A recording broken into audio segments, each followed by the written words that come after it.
बिस्मिल्लाहिर्रहमानिर्रहीम अस्सलामु अलैकुम रहमतुल्लाह। नून लीग और पीपल्स पार्टी की गवर्नमेंट को आखिरकार जो खतरात लाहक थे वो अब प्रैक्टिकली सामने आना शुरू हो गए हैं और इनको पैगाम दे दिया गया है, क्योंकि पिछले तकरीबन कोई 24 से 48 घंटों के अंदर जो डेवलपमेंट्स हुई हैं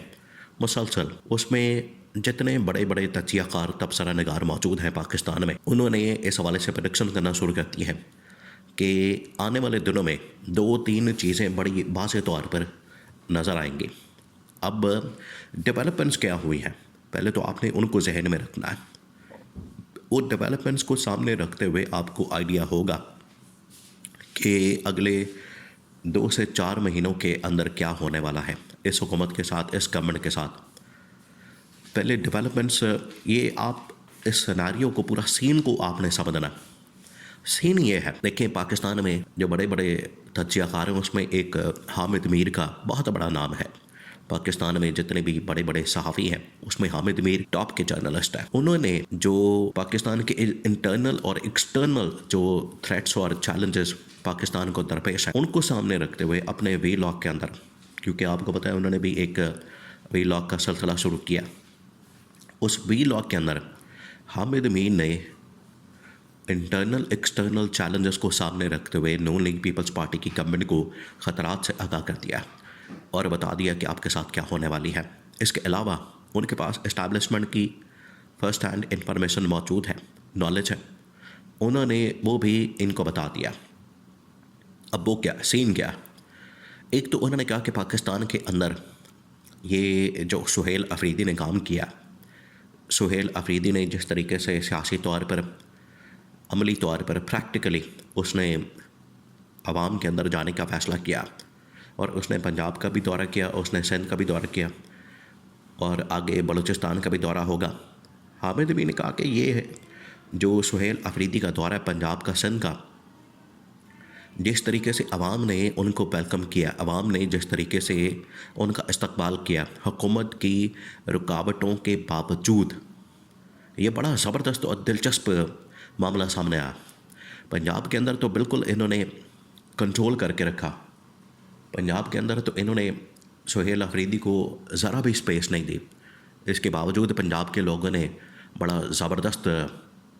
सुहेल अफरीदी का इस्तकबाल किया। लेकिन सिंध के अंदर 2 दिन तो पहले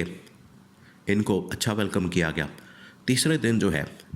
मुकम्मल तौर पर पाबंदी लगा दी गई इनकी पॉलिटिकल एक्टिविटीज़ के ऊपर या सियासी सरगर्मियों के ऊपर। अब हामिद मीर जो नुक्ता बयान कर रहे हैं, हामिद मीर बड़ा ज़बरदस्त एक इसके अंदर एंगल लेकर आए। वो ये कि उन्होंने कहा कि 2 वजूहात हैं ये जिस तरीके से नून लीग और पीपल्स पार्टी ने ट्रीट किया। एक तो ये कि या तो ये नून लीग पीपल्स पार्टी ने अपने ताईं ये सब कुछ किया, और अगर इन्होंने अपने सर पर यह किया, पंजाब के अंदर जिस तरीके से सलूक किया गया, फिर सिंध के अंदर तीसरे दिन ना जलसा करने की इजाज़त दी गई, ना मुराद अली शाह का जो नाश्ते का प्रोग्राम था सुहेल अफरीदी के साथ वो कैंसिल कर दिया क्या। ये जो काम किया गया है, अगर तो पीपल्स पार्टी नून लीग ने अपने सर पर यह किया है, अपने ताईं किया है, तो फिर आप जहन में रखें कि ये इनके नेगेटिव पॉइंट्स में जाएगा, ये इनके लिए बहुत ही नेगेटिव इम्पैक्ट क्रिएट कर रहा है और इसकी वजह से पब्लिक के अंदर इनका जो नेगेटिव इमेज है वो क्या है। दूसरा, हामिद मीर ने कहा कि अगर फ़र्ज़ करें ये नून लीग और पीपल्स पार्टी ने नहीं किया, नून लीग और पीपल्स पार्टी तो स्पेस देना चाहते हैं, लेकिन अगर इस्टेब्लिशमेंट ने करवाया है तो फिर इससे बिल्कुल वाज़ेह मतलब निकलता है कि इस्टेब्लिशमेंट नून लीग और पीपल्स पार्टी को गंदा करना चाहती है। नून लीग और पीपल्स पार्टी की जो गवर्नमेंट्स है, हुकूमत है, वो पपेट गवर्नमेंट है, वो बिल्कुल कठपुतली है और उनकी डोरियां जो है वो इस्टेब्लिशमेंट के हाथ में है। और सुहेल अफरीदी को, पीटीआई को, इमरान खान को टफ़ टाइम देने के लिए जब सुहेल अफरीदी ने दौरे का फ़ैसला किया तो उसको टफ़ टाइम देने के लिए इस्टेब्लिशमेंट ने नून लीग और पीपल्स पार्टी को इस्तेमाल किया, उनके गवर्नमेंट्स को, उनके प्लेटफॉर्म को इस्तेमाल किया और इस्तेमाल करके इनको बुरा भला कहा। और अब ख़बरें चलवाई जाती हैं कि जो कुछ भी हुआ सिंध के अंदर या फिर पंजाब के अंदर पीटीआई या सुहेल अफरीदी के साथ,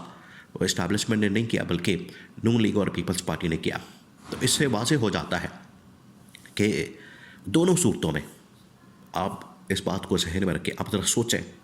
2 मिनट के लिए यहाँ पर गौर करें। दोनों सूरतों में अगर तो नून लीग और पीपल्स पार्टी ने अपने ताई किया, तब तो फिर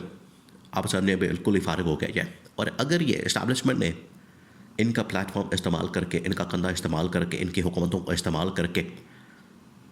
सुहेल अफरीदी और पीटीआई के ख़िलाफ़ ये सब कुछ किया है, तो इससे बिल्कुल वाज़ेह हो गया कि ये भी अब इस्टेब्लिशमेंट की नज़र में गिर चुके हैं, ज़ीरो हो चुके हैं। और पब्लिक में इनका इमेज ख़राब करने के लिए इस्टेब्लिशमेंट ने ये बड़ा ज़बरदस्त मौका, अपॉर्चुनिटी, इसको एक गनीमत के तौर पर इस्तेमाल किया और नून लीग और पीपल्स पार्टी को यहाँ पर गंदा किया। ये 2 सिनारियो बड़े ज़बरदस्त अंदाज में हामिद अमीन ने बयान कर दिया है। इसके अलावा जो इस वक्त सूरत हाल बन चुकी है इंटरनल एक्सटर्नल चैलेंजेस की, उन्होंने कहा कि एक्सटर्नल चैलेंजेस को अगर सामने रखते हैं और उसको रखते हुए बात करते हैं, तो उसमें ये बड़ा वाज़ेह तौर पर नज़र आ रहा है कि अमेरिका, इसराइल, उसके बाद गज़ा फ़लस्तीन का मामला, फिर सऊदी अरब और यूएई और ईरान के अंदर होने वाले मुजाहरे और ईरान के अंदर होने वाला रजीम चेंज ऑपरेशन, उसके बाद अफ़गानिस्तान और इंडिया, यहाँ से जो पाकिस्तान को चैलेंजेस और थ्रेट्स जिनका सामना करना पड़ा, अगर इनका मुकाबला करना है पाकिस्तान ने सही तरीके से, तो उसके लिए वाहिद जो हल है, वाहिद जो सलूशन है इस वक्त पाकिस्तान के पास, वो है कि आपस में ये एक यूनिटी, इत्तेहाद कायम करें, आपस में एक ये यहाँ पर पॉलिटिकल स्टेबिलिटी कायम करें, तमाम सियासी जमातें एक पेज पर आएँ, तमाम पॉलिटिकल जमातों का इत्तेहाद होना चाहिए, तभी पॉसिबल है कि ये इतना बड़ा जो चैलेंज है, ये इतना बड़ा जो थ्रेट है, उसका मुकाबला कर सकते हैं। अगर ये इत्तेहाद कायम नहीं करते, आपस में यूनिटी कायम नहीं करते, तो फिर पाकिस्तान के लिए बड़ा मुश्किल होगा। इसके अंदर ही हामिद अमीन ने पैगाम दिया कि पॉलिटिकल स्टेबिलिटी का मतलब ये है, एक तो चलें आपने यहाँ पर जो पीटीआई सुहेल अफरीदी के साथ किया, एक्सटर्नल चैलेंजेस को सामने रखते हुए अगर ये पीटीआई आगे बढ़ती है, एहतजाज लॉन्ग मार्च तहरीक को कामयाब कर देती है, तो फिर तो गवर्नमेंट वैसे ही फारिग हो जाएगी। लेकिन अगर आप बैठ कर बात करके, मुज़ाकरात करके, टेबल टॉक करके इमरान खान की रिहाई को यकीनी बनाते हैं और उसको मेक श्योर करते हैं और उसके ज़रिए से पाकिस्तान में एक स्टेबिलिटी का माहौल बनाते हैं, एक फ़ैज़ा बनाते हैं, तो उससे पाकिस्तान का फ़ायदा, तमाम सियासी जमातों का फ़ायदा, इस्टेब्लिशमेंट का फ़ायदा। तो बाय एंड लार्ज देखा जाए मजमूई तौर पर, तो ये पाकिस्तान में जो इस वक्त सिचुएशन बन चुकी है, इसमें इमरान खान की रिहाई ये पाकिस्तान के इंटरेस्ट में होगा। ये हामिद अमीन का कंक्लूजन था। इसके जो कंक्लूडिंग रिमार्क्स थे, उन्होंने ये वाज़ेह तौर पर गवर्नमेंट को भी, इस्टेब्लिशमेंट को भी पैगाम पहुंचा दिया